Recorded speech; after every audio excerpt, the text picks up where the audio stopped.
OMG Raina, hihiramin na naman ng kamag-anak niya sa linggo.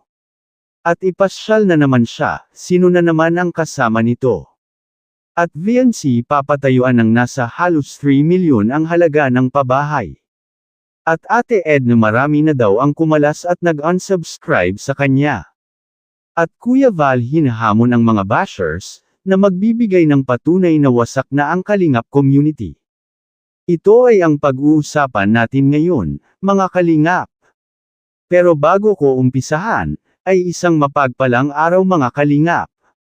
Lalo na sa ating ama na si Kuya Val Santos Matubang, Ate Edna Vlogs, at Kalingap Rab, at isang pagbati sa lahat ng mga supporters at viewers na nakasubaybay at nakasuporta sa aking YouTube channel.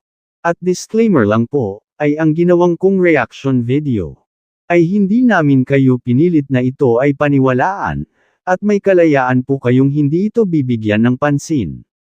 Ito ay isang opinyon, kuro-kuro, at reaction video lamang. Una natin pag-usapan ay ang paghiram, daw kay Rina muli dito sa darating na linggo.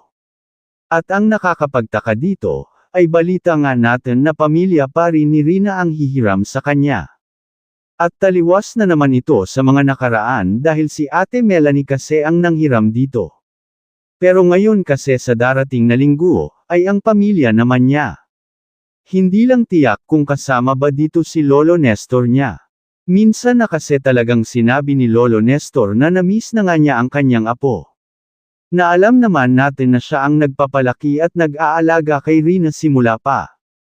Hindi kasi siya makakapayag na si Melanie lang ang hihiram kay Rina. Kung hindi talaga kasi pwede at hindi siya papayagan, ay baka nga isasama na niya si Melanie para makabonding muli ang ating prinsesa. Nakakabuti kaya ito mga Kalingap, ang opinion ko kasi dito ay nakakatulong at nakakabuti ito sa side ng pamilya. Katulad na lang kay Lolo Nestor niya, at sa pamilya o kamag-anak nito. Pero ang tanong dito ay nakakabuti kaya ito sa ating prinsesa. Kayo mga Kalingap anong reaction at opinion nyo dito? Dahil kapakanan po talaga ang gusto natin kay Rina at hindi natin ito baliwalain. Dahil baka nga at ano naman ang mangyayari sa ating prinsesa. Mahirap na at naka-back to zero na naman, at useless lang ang pag-aalaga ng Kalingap team sa kanya. Samantala, nagiging controversial at history ngayon ang pabahay ni VNC na pinagawa ni Kalingap Rab. Dahil nga sa abutin umano ito ng halos 3 milyon pesos ang halaga. Na kung saan ay malaki ang naging parte dito, ay ang mga sponsors niya. Grabe na po talaga ang suporta at pagmamahal nila kaya VNC mga Kalingap. Dahil sa halos sila na ang nagpagawa sa bahay ni VNC. At sa tulong ng mga viewers, ay aabutin din ng halos kalahating milyon ang ibibigay ni Kalingap Rab dito. At may sponsor na rin ang umaako sa kulang dito, grabe ikaw na talaga VNC. At sana lang wag lang makalimutan ang iyong sinabi na ang Kalingap ang siyang bayani at pag-asa sa mahihirap. Samantala, usap-usapan ngayon ng maraming daw ang hindi na nakasuporta sa Kalingap. Dahil nga raw sa pinakitang ugali na meron ang ating co-founder na si Ate Edna Vlogs.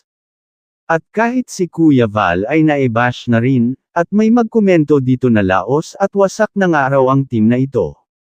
Pero noong hinanap siya ng patunay ay wala ito na ibigay. At kusa na lang na hindi ito nagparamdam, at nalaman natin na basher lang pala ito ng Kalingap. Kahit kay Ate Edna, ay pilit parent siyang sinisir on at sinabi nga daw dito na marami na nag-unsubscribe sa kanya. Kaso kung ating pansinin sa channel ni Ate Edna Vlogs, ay hindi naman nabawasan ang numero at bilang sa mga nag-unsubscribe sa kanya. Bagkus ay nadagdagan pa ito ng nadidagdagan, kaya isa lang po ang ibig sabihin nito.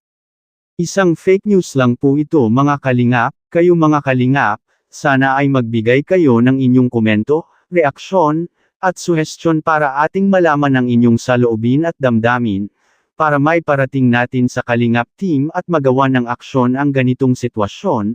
Bago ko tapusin ay isang mapagpalang araw mga Kalingap, lalo na sa ating ama na si Kuya Val Santos Matubang, Ate Edna, Vlogs at Kalingap Rab. Maraming salamat po.